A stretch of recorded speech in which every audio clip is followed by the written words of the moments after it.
하나님의 말씀을 보시겠습니다. 하나님의 말씀은 마가복음 9장 30절로부터 37절 말씀입니다.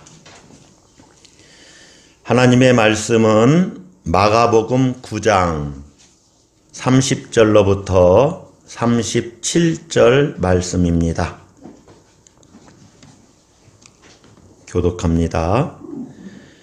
그곳을 떠나 갈릴리 가운데로 지날새 예수께서 아무에게도 알리고자 아니하시니 이는 제자들을 가르치시며 또 인자가 사람들의 손에 넘겨져 죽임을 당하고 죽은 지 3일 만에 살아나리라는 것을 말씀하셨기 때문이더라. 그러나 제자들은 이 말씀을 깨닫지 못하고 묻기도 두려워하더라. 가버나움에 이르러 집에 계실새 제자들에게 물으시되 너희가 길에서 서로 토론한 것이 무엇이냐 하시되 그들이 잠잠하니 이는 길에서 서로 누가 크냐 하고 쟁론하였음이라. 예수께서 앉으사 12 제자를 불러서 이르시되 누구든지 첫째가 되고자 하면 무사람의 끝이 되며 무사람을 섬기는 자가 되어야 하리라 하시고 어린아이 하나를 데려다가 그들 가운데 세우시고 안으시며 제자들에게 이르시되 누구든지 내 이름으로 이런 어린아이 하나를 영접하면 곧 나를 영접함이요 누구든지 나를 영접하면 나를 영접함이 아니요 나를 보내신 이를 영접함이니라. 아멘.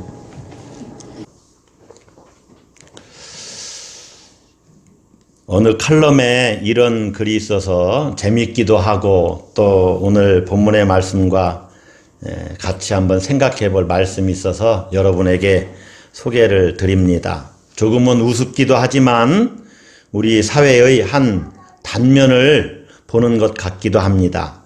제목은 성공한 인생입니다. 뭐라고요? 성공한 인생. 10대부터 100세까지 10대, 20대, 30대 쭉 나와 있어요. 한번 여러분 잘 생각을 해보세요. 성공한 인생 10대. 성공한 아버지를 두었으면 성공. 20대. 학벌이 좋으면 성공. 30대. 30대 뭐일 것 같아요? 네, 취직. 좋은 직장에 다니면 성공. 40대가 재미있어요. 40대. 이 세상 사람들 이야기니까 40대 2차를 쏠 수 있으면 성공. 돈이 좀 있어서 2차를 쏠 수 있으면 성공이라는 거죠. 50대도 재미있어요. 50대 공부 잘하는 자녀 뒀으면 성공. 60대 아직 돈 벌고 있으면 성공. 70대 건강하면 성공. 80대 본처가 밥 차려주면 성공. 대단한 성공입니다. 80대 본처가 서로 오래 장수하는 거잖아요. 또 얻어 터지지 않고 부인이 차려주는 밥 먹으면 성공이죠. 본처가 밥 차려주면 성공. 90대 이것도 한번 생각해 볼 말씀이에요. 전화 오는 사람이 있으면 성공. 90대 누가 자기를 찾겠어요. 친구들 먼저 다 세상 떠났으면 전화할 사람도 없죠. 전화 오는 사람이 있으면 성공. 100세. 예, 맞습니다. 아침에 눈 뜨면 성공. 여러분 100세 돼서 아침에 눈 뜨시기 바랍니다. 왜 아멘을 안 하세요? 우리 최인희 권사님 한 몇 년만 더 사시면 100세 되셔서 아침에 눈 뜨실 수 있으세요. 오래오래 사시기 바랍니다. 성공한 인생이 어떤 인생인지 예, 저는 우리 최인희 권사님 다른 분들에게 자랑해요. 우리 연세 많으신 권사님 한 분이 예배도 안 빠지고, 지난주는 주일 오후 예배 다 드리시고 가시고 그랬잖아요. 하루하루가 한 주일이 새롭잖아요. 오래오래 사시면서 건강하시면 오래오래 사셔도 됩니다. 10대부터 100세까지 성공에 대한 이야기를 여러분에게 이렇게 전해드렸지만은 아주 유머러스한 글이면서 성공에 대한 세상 사람들의 어떤 생각의 한 단편을 우리가 보는 것 같기도 합니다. 예. 그러면 여러분은 성공을 어떻게 정의하고 있습니까? 여러분이 생각하는 성공은 무엇입니까? 대개 흔히 다 이렇게 생각을 합니다. 예. 세상에서 출세하는 것. 예. 그래서 젊은 날에 학교 다니는 학생들은 명문 학교, 명문 고등학교나 명문 대학에 다니는 것을 성공한 것으로 보고, 성적이 좋은 것을 성공한 것으로 보고, 또 직장 다녀야 될 나이는 남들이 우러러보는, 바라봐주는 번듯한 이런 직장을 다니면서 높은 연봉을 받고 월급을 받으면 성공한 것으로 보고, 좀 더 이제 지위가 높아지면 성공한 것으로 보지요. 높은 지위에 오르는 것. 그리고 덩달아서 많은 재물을 모으면 성공한 것으로 봅니다. 성공을 그렇게 봐요. 예, 거기다가 조금 더 시간 여유가 있어서 여가 생활을 즐기면 정말 성공한 것이다. 예. 여러분도 그렇게 생각하십니까? 예. 제가 이렇게 여러 가지를 말씀드렸지만 이런 것들은 좋은 겁니다. 예, 그럴 수만 있으면 그렇게 돼야 됩니다. 그래서 우리 삶이 풍요로워지는 것, 풍성해지는 것은 좋은 거예요. 신앙인들이라고 해서 하나님이 주시는 그러한 복락을 누리지 말아야 된다, 이렇게 말할 수 없어요. 하나님이 주시는 모든 세상적인 복도 누릴 수 있으면 누리고, 또 그것을 많은 사람들에게 유통시키는 것은, 그래서 내가 축복의 통로로 쓰임받는 것은 아주 좋은 일입니다. 그래서 그러한 것들을 최선을 다해서 얻을 수 있으면 얻어야 되고, 또 정말로 실력을 우리가 쌓아야 됩니다. 그래야 많은 사람들에게 좋은 영향력을 행사할 수가 있어요. 좋은 영향력을 나타낼 수가 있습니다. 그러한 것들은 좋은 것이긴 합니다. 그러나 이제 꼭 그러한 것만이 성공이냐 하는 것은 우리가 한번 생각을 해봐야 돼요. 그러한 것만이 진정한 성공인가?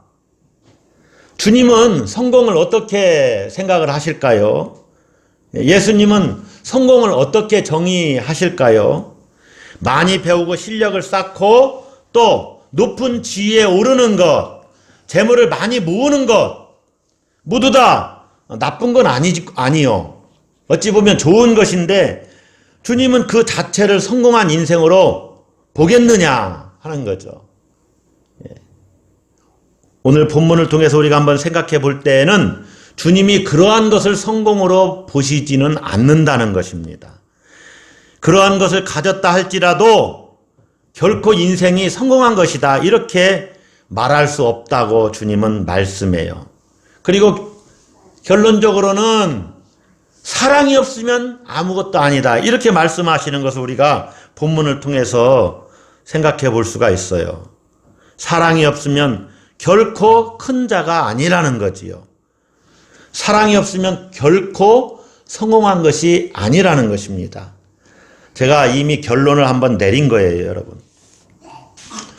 여러분, 우리는 예수님을 믿는 사람입니다. 다른 말로 말하면 예수님을 따르는 사람이에요. 그래서 예수님의 그 가치관, 사고 방식을 따르는 사람입니다. 할 수만 있으면 예수님과 같이 사는 삶도 괜찮아요. 복음을 전하면서 재물 쫓아가지 아니하고 다른 사람들의 영적인 생명을 위해서 사는 삶도 괜찮습니다. 할 수만 있으면 그것도 괜찮은 삶이에요. 그러나 더 궁극적으로는 우리 각자의 인생을 살지만 우리의 가치관만큼은 예수님을 따르고 우리 사고방식만큼은 예수님과 같은 사고방식을 가져야 된다. 예수님의 사고 패턴도 따라야 한다. 그러기 위해서는 여러분, 성공에 대한 우리의 인식도 바뀌어야 됩니다. 예수님과 같이 인식의 전환이 있어야 돼요. 예수를 영접한다 하는 것은 예수님과 같은 인식을 갖는다, 가치관을 갖는다는 의미가 담겨져 있어요. 그래서 성공에 대한 인식의 전환이 우리 모두에게 있어야 됩니다. 주님이 말씀하시죠. 섬기는 자가 성공한 것이다. 이렇게 말씀합니다. 35절을 보시면 누구든지 첫째가 되고자 하면 무사람의 끝이 되며 무사람을 어떻게 하는 자가 되어야 하리라? 섬기는 자가 되어야 하리라.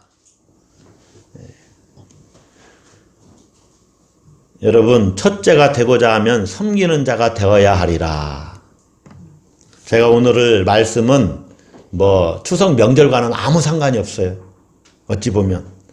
조금 상관이 있다면 명절날 사람들 만나서 잘 섬기는 자가 되자, 이게 상관이 있는데, 오늘은 교회력을 따라서 제가 계속 지금 말씀을 전하고 있잖아요.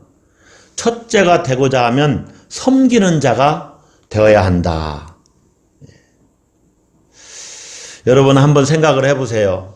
우리 사회에도 정말로 이 사람이 성공한 사람이라고 말할 수 없는 사람들이 너무나 많은 신뢰를 우리가 보았습니다.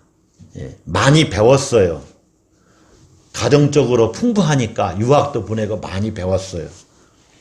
재력이 있어요. 국내에 정말 손꼽히는 재력가예요. 사회의 높은 지위에 올랐습니다. 부사장이요, 하여간 높은 지위에 올랐어요. 그런데 다른 사람을 대하는 태도는 정말 못됐어요. 나이 상관없습니다. 자기가 조금 높은 지위에 있다고 무시하고, 소리 막 집어던지고, 정말 못된 사람들 모습을 여러분 봤지요? 그런 사람들을 향해서 갑질한다, 그렇게 얘기해요. 갑질한다. 갑질하는 재벌들 모습을 여러분 가끔 TV를 통해서 보시지요? 그런 사람들이 인생에서 성공했느냐? 어떻게 보십니까, 여러분?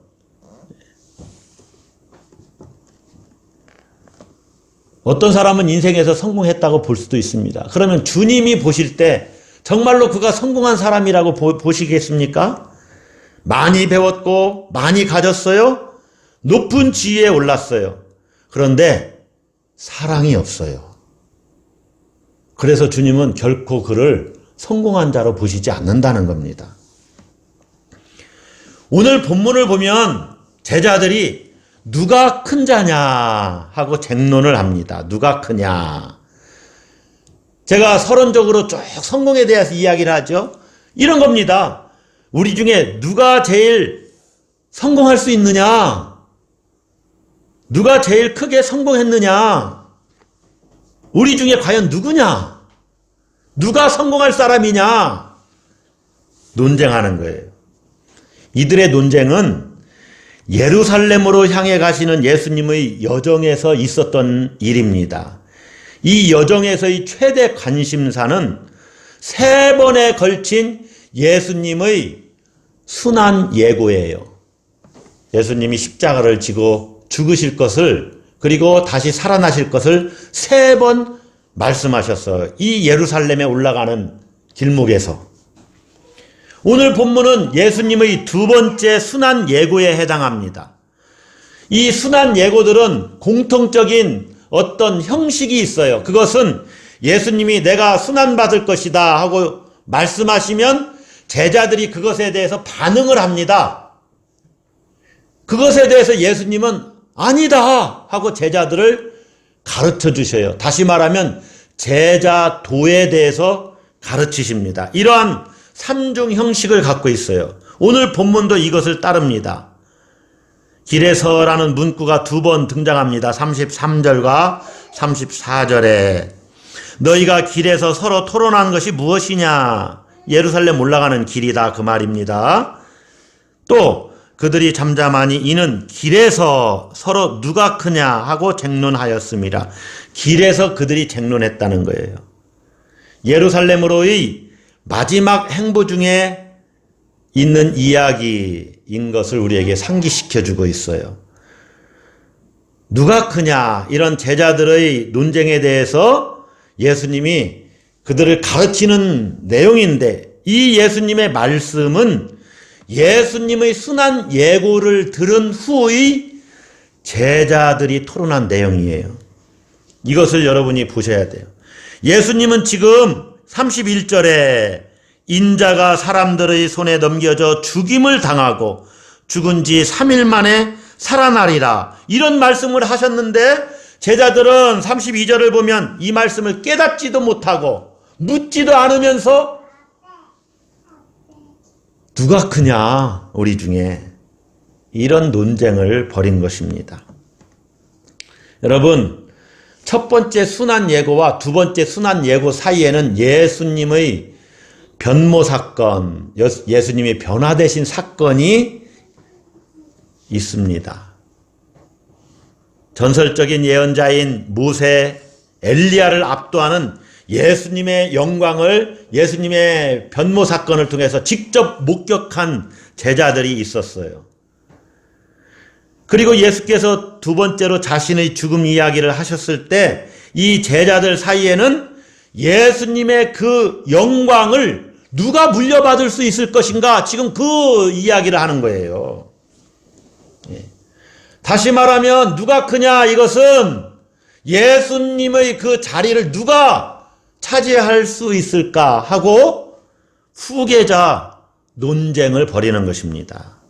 이것은 초대교회에서 종종 일어난 수익권 다툼과 같습니다. 또 제도화된 교회 역사 속에서 끊임없이 반복되어졌어요. 지금 한국교회 여러 가지 문제 중에 하나가 담임 목사 후계자 자리를 놓고 그 아들이 물려받을 것이냐 아니면 다른 사람이 그 후임으로 가게 될 것이냐, 수익권 다툼이죠. 후계자 계승 문제죠. 지금 제자들이 그 이야기 하는 거예요. 제자들의 그 응답 방식은요, 예수님의 순한 예고가 있을 때마다 각각 다 다릅니다. 첫 번째 순한 예고에서는 베드로가 예수님의 죽음에 대해서 항변하는 거죠. 주님, 그러시면 안 됩니다. 두 번째 순한 예고를 들은 제자들은 누가 크냐 하는 논쟁을 벌여요. 세 번째 순한 예고를 들은 제자들은 그 순한 예고가 있은 뒤에 이 두 제자 야고보와 요한이 예수님께 와서 우리에게 높은 자리를 약속해 주십시오. 우리에게 어떤 보상을 주시겠습니까? 하고 그 높은 자리를 청하는 그러한 내용이 나옵니다. 제자들이 예수님의 순한 예고에 대해서 각기 다른 방식으로 응답한 것을 우리가 보게 되는 것이죠. 오늘 두 번째 순한 예고는 말씀드린 것과 같이 우리가 읽은 대로 누가 크냐 하는 논쟁이에요. 여러분, 스승의 생사 이야기가 지금 오가는 중에 후계자 쟁탈전에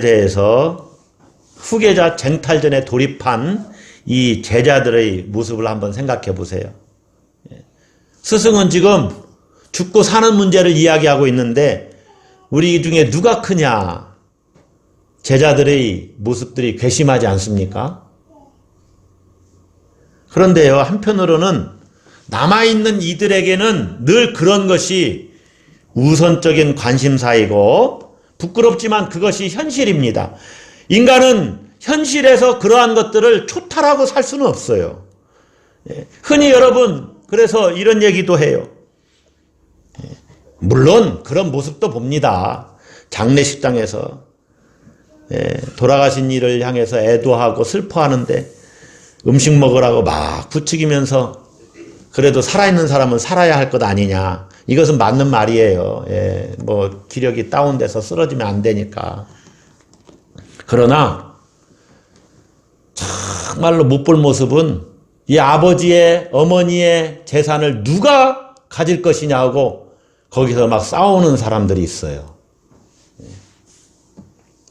어찌 보면 부모님이 남겨준 유산, 이것에서 이 재물을 누가 갖느냐, 이것을 우리는 아무도 그것을 무시할 수는 없다는 것을 압니다. 그런데 지금 예수님의 십자가 죽음을 논하는 자리에서 제자들의 반응은 너무나 얼토당토 않고 너무나 괘씸하기도 해요. 그래서인지는 모르겠어요. 예수님은 첫째가 되고 싶어하는 제자들을 향해서 나무라거나 외면하지 않고 첫째가 되는 길을 가르쳐 주십니다.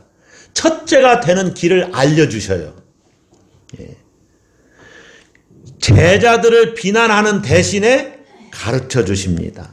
자, 예수를 가로막는 베드로를 향해서 첫 번째 순환 예고 후에는 사탄아 물러가라고 하시면서 하나님의 일을 가르쳐 주시지요.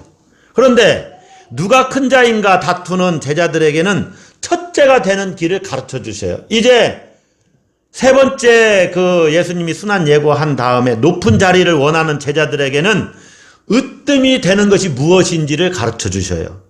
오늘 본문에서는 누가 큰 자인가 첫째가 되는 길에 대해서 가르쳐 주시는 것입니다. 주님의 말씀은 이것입니다. 모든 사람의 끝이 되어서 모든 사람을 섬기는 자가 첫째다, 이렇게 얘기를 해요. 첫째가 되려면은 모든 사람의 끝이 되어서, 제가 끝이라고 하는 말씀은 부드럽게 하는 말씀이요, 모든 사람의 꼴찌가 되어서 모든 사람을 섬기는 사람이 첫째라는 거예요. 이 말씀이 이해가 됩니까? 할렐루야. 이 말씀이 이해가 안 되면 제가 십자가를 지고 죽어야 돼요. 예수님은 이해하지 못하는 그 제자들을 위해서, 이것만을 위해서는 아니죠, 사실은. 예수님은 이 진리를 어떻게 확증해 주셨냐면, 예수님이 정말로 죽으심으로 예수님은 끝이 되셨어요. 그래서 예수님이 첫째가 되시는 겁니다. 모든 사람의 끝이 되어야 첫째가 된다. 모든 사람의 끝이 되어서 많은 사람을 섬겨야만 그것이 첫째가 되는 것이다. 여러분, 이 말씀을 들은 제자들이 이렇게 생각을 했다고 합시다. 제가 아까 내가 꼴찌가 돼야지 이렇게 주장하기 시작했다고 한번 여러분 생각을 해보세요. 서로 섬기겠다고 경쟁적으로 나섭니다. 자, 이 말씀을 들은 제자들이 내가 섬겨야지, 내가 꼴찌가 돼야지 막 경쟁을 해요. 그 모습이 상상이 되죠. 서로 꼴찌가 되겠다고 경쟁하는 모습은 서로 1등이 되겠다고 경쟁하는 것과 다를 바가 없습니다. 저마다 많이 섬기겠다고 의지를 불태우는 상황에서 그 섬김이 과연 섬김이 될까 한번 생각을 해봐야 돼요. 이것이 중요합니다, 여러분. 첫째가 되기 위해서 난 꼴찌가 돼야지, 내가 꼴찌가 될 거야, 내가 더 많이 섬길 거야, 그래서 내가 첫째가 될 거야. 첫째가 되기 위해 꼴찌가 되겠다는 것은 자기 기만입니다. 내가 첫째가 되기 위해서 남을 섬기는 삶을 살아야지, 그래서 첫째가 돼야지, 이거는 위선이에요. 꼴찌가 아니라 꼴찌인 척하는 것입니다. 내가 이렇게 섬김으로 말미암아 내가 첫 번째가 돼야지, 이러한 욕망이 그에게 사로잡혀져 있는, 욕망이 있는 거예요. 섬김이 아니라 섬기는 척하는 것입니다. 여러분, 그리스도를 위하여 십자가를 짊어지는 삶을 살고 있어요. 예수님 전하는 삶을 살면서 저는 선교사로 못 나간 사람인데 정말로 복음을 전하기 위해서 어떤 사람은 교회 개척, 정말로 예수님의 복음을 내가 전해야지 교회 개척을 해서 정말 고생을 합니다. 예. 잘 나가던 직장도 그만두고 신학을 하고 목회를 시작하는 분들도 있어요. 그가 정말로 큰 교회를 내가 한번 해서 내 이름을 높이고 많은 한국 교회에 내 이름을 드러내고 또 이렇게 내가 직장 생활도 잘했으니까 또 교회에서 사례도 많이 받고 해서 내가 생활도 더 안정적으로 하고 이래서 신학을 했다면 그의 동기가 좀 잘 못된 것이죠. 그러나 정말로 내가 주님을 사랑하고 주의 복음을 위해서 한번 일생 한번 달려가 보겠다 해서 잘 다니던 우리 목사님들 중에서도 막 아주 큰 회사의 과장이셨던 분이 다 내려놓고 신학하셔가지고 저보다 나이 많은 분이 우리 교회도 오셨던 분입니다. 물론 그 생각이 어떤 생각인지 모르지만 어쨌든 정말 복음을 위해서 헌신하겠다고 하면 대단한 일 아닙니까? 또 어떤 분은 전문의 의사이신데 다 내려놓고 복음 들고 저 먼 곳 땅으로 가신 분이 있잖아요. 의사가 아니었나요? 어쨌든 세계적으로 잘 나가는 학위를 갖고 있어도 다 나는 복음을 두고 오지에 5, 60명 되는 그 소수민족 위에서 그곳에서 복음을 전해야지. 이것도 대단한 일이요.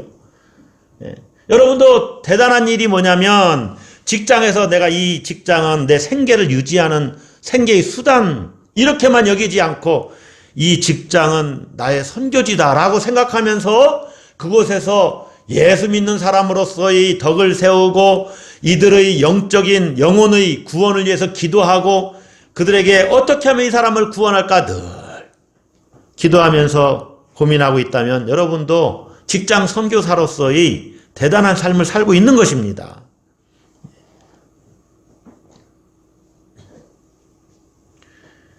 진정한 섬김이 아니고 내가 이렇게 섬김으로 말미암아 1등이 돼야지. 하나님이 이걸 통해서 나를 다시 1등으로 높여주실 거야. 예를 들면 이렇게 생각을 해봅시다. 우리 제 친척 중에도 저기 대천 앞바다 쪽에 작은 섬 크기는 모르겠어요. 어떤 그 섬에 들어갔는데 성도가 하나도 없다가 어떤 분들이 교회 다니는 집사님 부부라나 자기는 섬에 와서 조용히 살아야지. 근데 좀 재력이 있나 봐요. 이분들이 와서 성도가 되고 교회도 이렇게 리모델링을 해줬다나 어쨌다나 그렇게 해서 지금 목회를 해요. 아직 안수는 안 받았는데. 그가 내가 이렇게 섬기니까 주님을 섬기니까 하나님은 나를 정말로 높여서 큰 교회를 맡겨주실 거야. 여러분 그렇게 내가 1등이 되기 위해서 꼴찌의 자리에 가 있어야지 라고 생각한다면 이것은 자기 기만이요 위선이라는 거예요. 여러분 섬기는 것과 꼴찌가 된다는 것은 그런 차원이 아닙니다. 그냥 그 자리에서 그냥 섬기는 거예요. 그것 자체가 따라서 하겠습니다. 첫째다.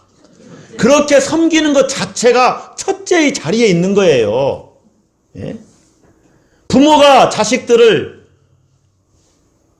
섬깁니다. 아기 낳았어요. 엄마가 뒤를 치워주고 그러면서 내가 얘한테 보상을 받으려고 한다. 그러면은요 자식 낳지 말라 얘기하면 안 되는데 지금 자식을 많이 낳아야 되는데 그죠?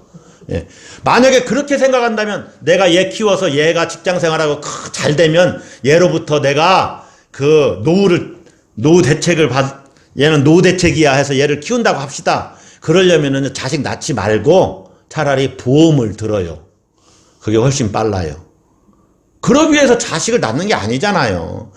그냥 내 자식이고 사랑하니까 그냥 섬기는 거죠. 그렇지 않다면은 섬기는 척이요. 이것은 한편으로는 위선적인 삶이지요. 신앙도 마찬가지요.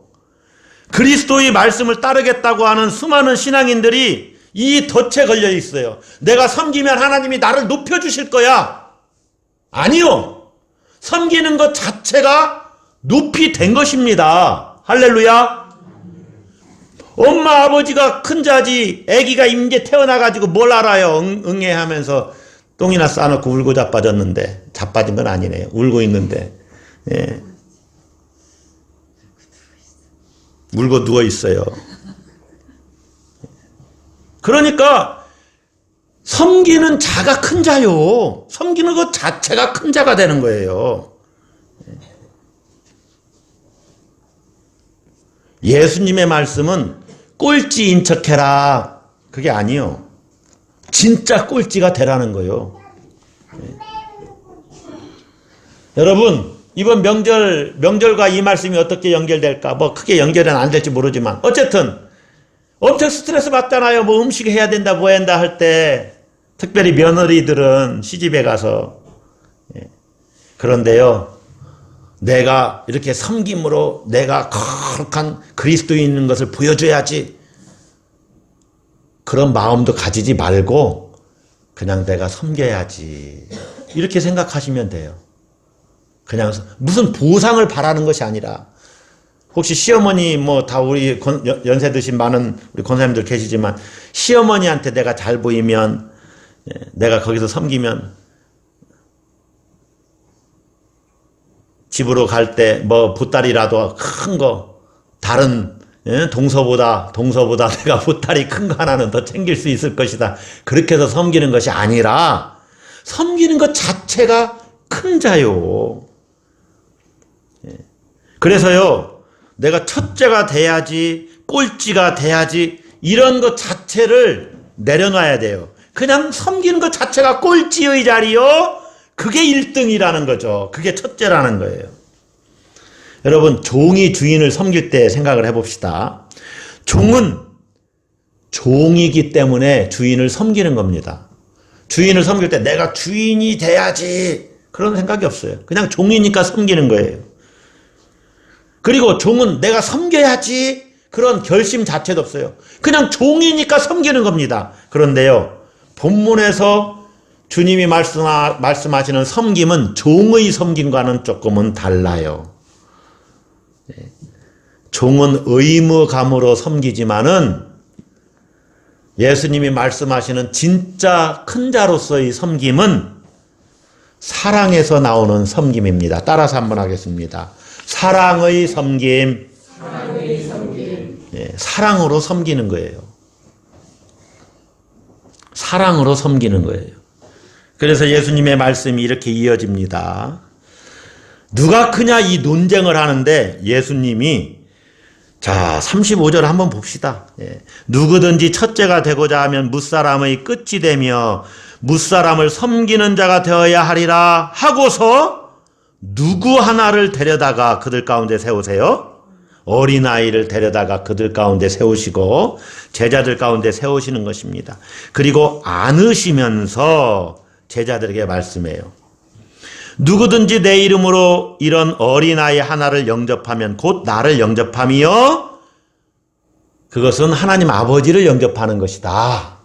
어린아이 하나를 영접하면, 아니 누가 크냐 그 이야기를 하고 있는데, 첫째가 되는 길을 말씀하는데 어린아이 하나를 데려다가 그들 가운데 세우시고 그를 안으시면서 예수님이 어린아이를 영접해 주시는 거예요.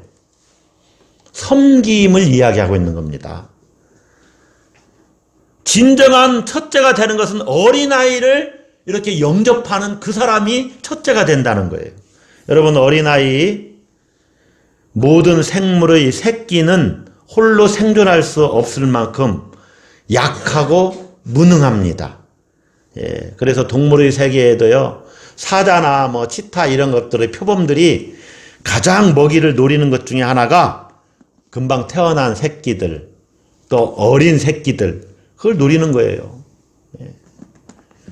피하기가 어렵거든요. 대적하기 어렵거든요. 그리고 물론 뭐 서로 이제 그 쟁탈전을 벌이죠. 영역 싸움을 벌이고 또 어떤 경우는 수컷이 암컷을 차지하기 위한 싸움들도 하죠. 그러다가 부상을 입은 그러한 동물들 차지하기 위해서 이제 맹수들이 그러한 것들을 공격하는데, 어쨌든 어린 아이, 모든 생물의 새끼는 홀로 생존할 수 없을 만큼 연약하고 무능해요. 그래서 어린아이들이야말로 대표적인 꼴찌입니다. 심지어 우리나라는 이 어린아이를 얼마나 무시했냐면, 애들은 뭐하라? 애들은 가라. 애들이 어디서 여길 끼고. 저는 그런 말은 안 했어요.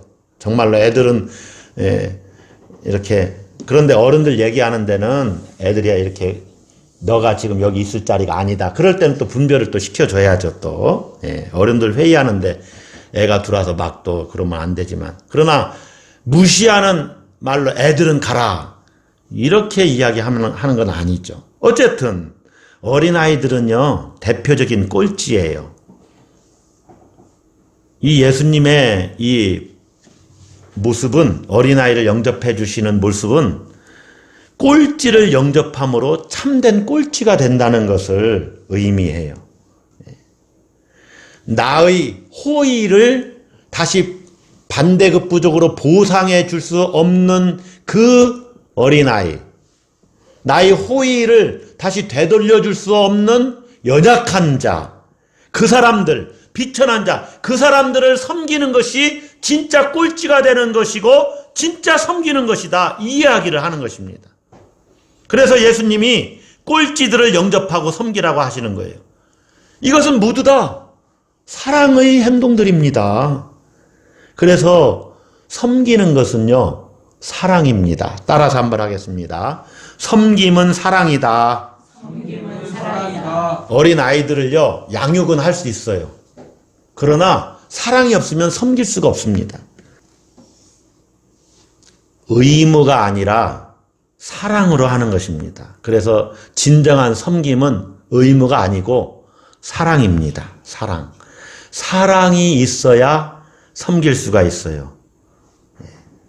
그렇게 함으로 우리는 하나님을 영접해요. 놀라운 비밀이에요.